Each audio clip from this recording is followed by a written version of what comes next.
Hello all, welcome to SMS channel. ఈరోజు నేను cheese bread omelette రెసిపీని ప్రిపేర్ చేస్తున్నాను.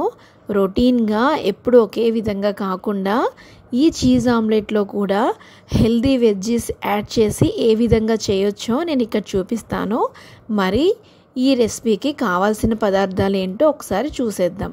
మనం ఈ బ్రెడ్ ఆమ్లెట్ కోసం ముందుగా క్యారెట్ని తురుముకొని పక్కన పెట్టుకోవాలి.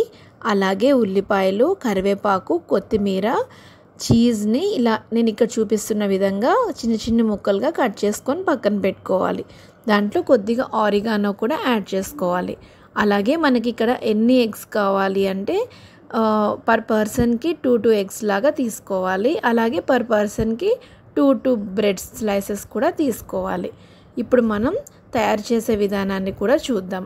ఈ బ్రెడ్స్కి మనం డిప్ కోసం మిల్క్ని కూడా యాడ్ చేసుకోవాలి. మిల్క్ ఒక చిన్న హాఫ్ టీ గ్లాస్ అంత మిల్క్ని యాడ్ చేసుకోవాలి. ఇప్పుడు ఎలా ప్రిపేర్ చేయాలో ఒకసారి చూసేద్దాం. ముందుగా ఒక బౌల్లో కొద్దిగా ఉప్పు, కొద్దిగా కారంని యాడ్ చేసుకొని దాంట్లో కొంచెం ఆరిగానోని కూడా యాడ్ చేసుకోవాలి. అది ఆప్షనల్ అండి, మీకు ఉంటే యాడ్ చేసుకోండి, లేదంటే స్కిప్ చేసేసేయండి. కొద్దిగా మిరియాల పొడిని కూడా యాడ్ చేసుకొని ఇలా 2 టేబుల్ స్పూన్స్ మిల్క్ వరకు వేసేసుకొని ఈ విధంగా బీట్ చేసుకోవాలి. ఇప్పుడు మనం ఇవన్నీ కలిసాయి కదా, దీంట్లోనే ఒక 2 ఎగ్స్ని తీసుకోవాలి. పర్ పర్సన్కి 2 ఎగ్స్ అని చెప్పాను కదా, సో మనం 2 ఎగ్స్ని ఇందులో యాడ్ చేసేసుకొని మళ్ళీ నీట్గా బీట్ చేసుకోవాలి. మనకి ఎలా అంటే ఇది బాగా బీటర్తో బీట్ చేయడం వల్ల పఫీగా చాలా టేస్టీగా వస్తుంది. సో అలా మొత్తం కలిసేలాగా బీట్ చేసేసుకొని పక్కన పెట్టుకోవాలి. ఇప్పుడు నెక్స్ట్ ఏం చేయాలంటే ఒక ప్యాన్ తీసుకొని దాంట్లో బటర్ తోటి మొత్తం స్ప్రెడ్ చేసుకోవాలి ప్యాన్ అంతా. ఆ ప్యాన్ వేడైన తర్వాత ఇప్పుడు బ్రెడ్ స్లైసెస్ని రెండుగా తీసేసుకొని ఇలా అటు ఇటు తిప్పుతూ వేయించుకొని రోస్ట్గా ఫ్రై లాగా చేసుకొని పక్కన పెట్టుకోవాలి.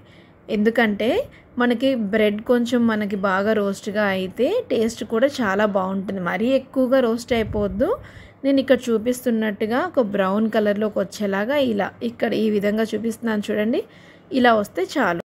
ఇప్పుడు అదే ప్యాన్లో బటర్తో ఇలా ప్యాన్ మొత్తాన్ని స్ప్రెడ్ చేసేసుకొని మనం ముందుగా కలిపి పెట్టుకున్న ఎగ్ బ్యాటర్ని కూడా ఇలా నేను ఇక్కడ చూపిస్తున్న విధంగా ప్యాన్ మొత్తాన్ని అప్లై చేసుకోవాలి.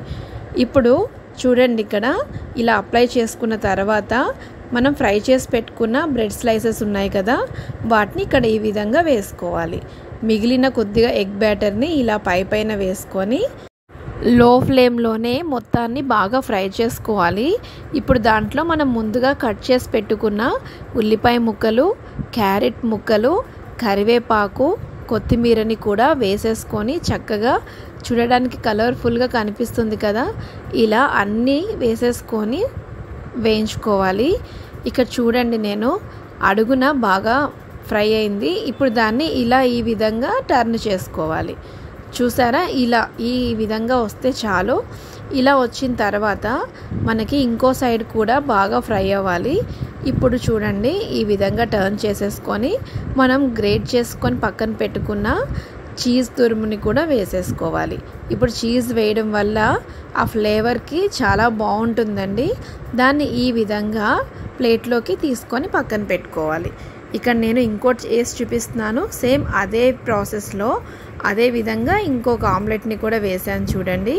ఇలా కలర్ఫుల్గా ఈ విధంగా ఫ్రై అవుతే టేస్ట్ మనకి చాలా బాగుంటుంది. చూడండి, ఇక్కడ నేను మళ్ళీ టర్న్ చేసి చూపిస్తున్నాను. ఇలా వచ్చిన తర్వాత అప్పుడు మనం గ్రేట్ చేసుకొని పక్కన పెట్టుకున్న చీజ్ తురుమును కూడా వేసుకొని ఇలా సర్వింగ్ బౌల్లోకి తీసేసుకోవాలి. అంతేనండి, ఎంతో టేస్టీగా, సాఫ్ట్గా, ఫ్లఫీగా బ్రెడ్ చీజ్ ఆమ్లెట్ రెడీ అయిపోయింది. చాలా అంటే చాలా బాగుంటుంది. మార్నింగ్స్ బ్రేక్ఫాస్ట్లో అయినా తీసుకోవచ్చు, ఈవినింగ్ స్నాక్స్లో అయినా తీసుకోవచ్చు. అసలే రెయినీ సీజన్ కదా, మనం తినే కొద్దీ తినాలి అనిపిస్తుంది. అండ్ 1 బ్రెడ్ ఆమ్లెటే మనకి చాలా హెవీగా కూడా అనిపిస్తుంది. చూశారు కదండి, మరి మీరు కూడా ఈ చీజ్ బ్రెడ్ ఆమ్లెట్ రెసిపీని తప్పకుండా ట్రై చేసి ఎలా వచ్చిందో నాకు టెక్స్ట్ చేయండి. అలాగే ఈ వీడియో కనుక మీకు నచ్చితే లైక్ చేయండి, షేర్ చేయండి, సబ్స్క్రైబ్ చేయండి. Thank you for watching.